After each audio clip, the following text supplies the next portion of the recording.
Сегодня пробуем собрать приближенную копию ледокола Ямал, а также узнаем победителя в рубрике «Модель для подписчика».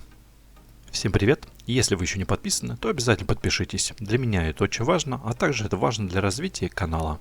Любую свою сборку я предпочитаю начинать с подготовки крупных деталей.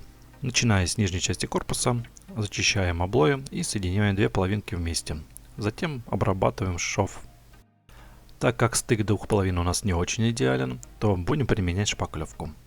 Заполняем шов, ждем высыхания и после обрабатываем наждачной бумагой. Так как у ледокола ограждение имеет другой внешний вид, то старое ограждение удаляем. В носовой части поверх старого ограждения устанавливаем новое леерное ограждение. Его мы изготавливаем из медной проволоки и с помощью паяльника скрепляем между собой.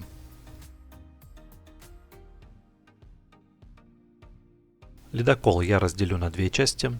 Это мне облегчит доступ к покраске. Вторая часть будет состоять из каютной кабин и второго уровня палубы.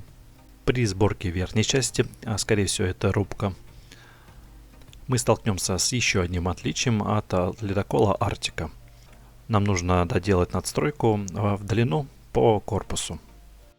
Так как имеется отличие по количеству окон, то необходимо нам зашпаклевать лишнее, а также зашпаклевываем нашу надстройку, чтобы были гладкие поверхности. После высыхания лишний слой шпаклевки зачищаем с помощью наждачной бумаги. Одной из важной частей сборки это установка дверей в необходимых местах. В задней части верхней палубы у нас имеется удлинение еще одной надстройки. Ее также мы изготавливаем из пластика ПВХ. И прежде чем закрыть отделение рубки, нам необходимо установить туда остекление. Затем рубку закрываем крышей, а на крышу устанавливаем ограждение. Ограждение у нас изготавливается из пластика ПВХ. В передней части также изменяем башенную надстройку. На нее мы установим антенны связи и закрепляем на палубе. Ну и конечно хочу заранее извиниться за то, что плохо знаю корабельные термины. Согласно фотографии делаем все изменения и башню приклеим на свое законное место.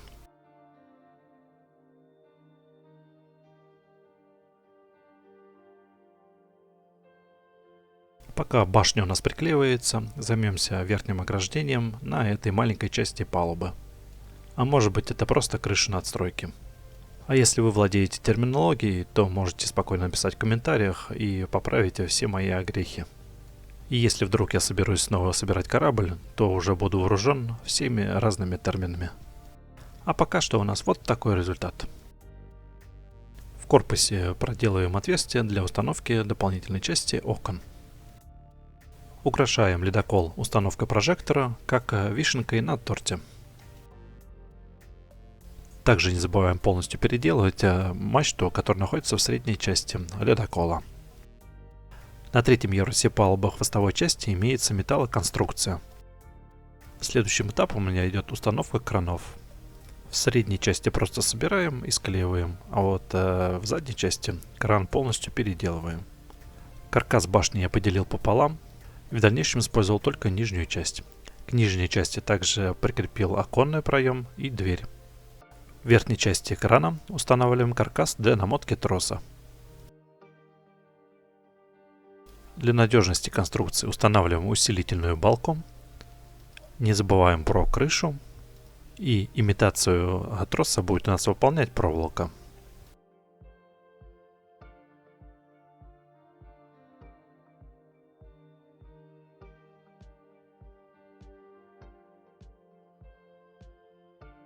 Также не забываем установить краны на свои места в носовой части. Затем проводим финишную обработку наждачной бумагой оконных проемов. Имитация металлоконструкции уже приклеилась к корпусу и можно ее дополнить мелкими элементами. Затем мы переходим ко второй части корпуса и на нем нам необходимо установить леера. Для этого мы просверлим отверстия по всему периметру корпуса.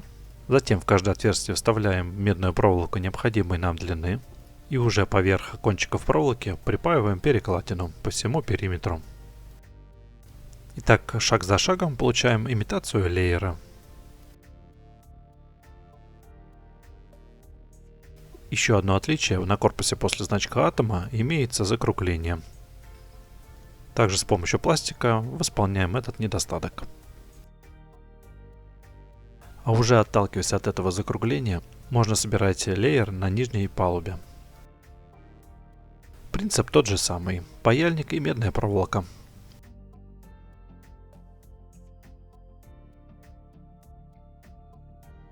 А теперь отдохнем от сборочки и на несколько секунд отвлечемся. Давайте определим победителя в рубрике «Модель для подписчика».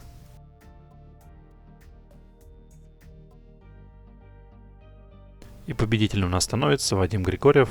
И для него мы соберем Wildcat в 48 масштабе. Я так понимаю, фирма-производитель Hobby Boss. Скорее всего, эту сборку мы будем собирать в феврале. Победителя прошу не теряться.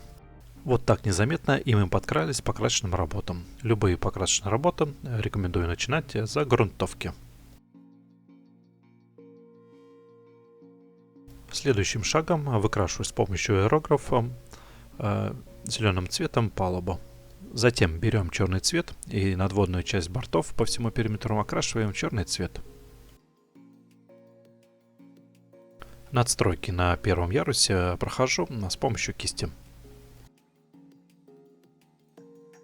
С помощью скотча выделяем ватерлинию и от этой ватерлинии начинаем красить днище корпуса в красный цвет. Помимо этого, одним этапом буду красить надстройку кают, тоже с помощью аэрографа в красный цвет. Поэтому маскируем все места, которые необходимо нам закрыть. Берем красную краску, аэрограф и начинаем выкрашивать в красный цвет все наши элементы.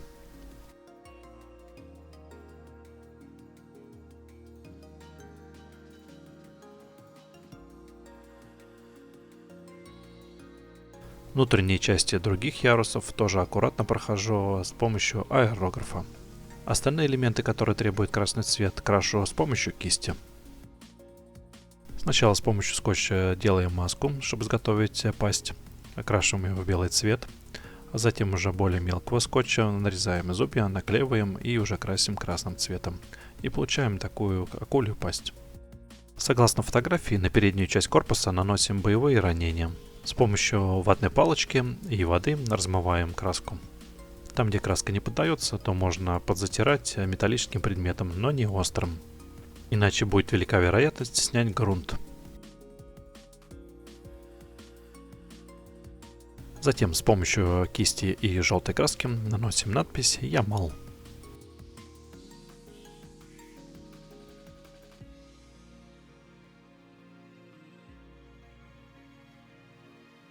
Большой габаритной надписи Росатомфлот сделал шаблон. И по этому шаблону изготовил маску на малярном скотче.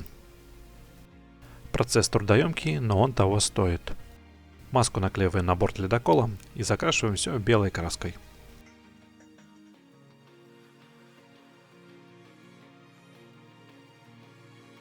Когда краска немножко подсохнет, отделяем малярный скотч и с помощью зубочистки подправляем кривоватость букв.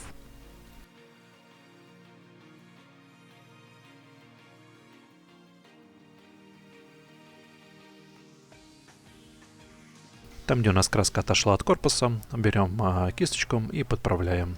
Черный-черный, красный-красный. Затем все покрываем глянцевым лаком.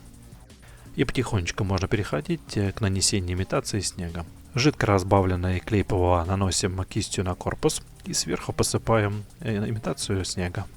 Лишние гранулы снега сдуваем аэрографом, а уже потом фиксируем с помощью лака. И ориентируясь по фотографиям, проделаем такую же процедуру по всему корпусу. Но прежде чем финишно покрыть лаком, нужно убирать излишки.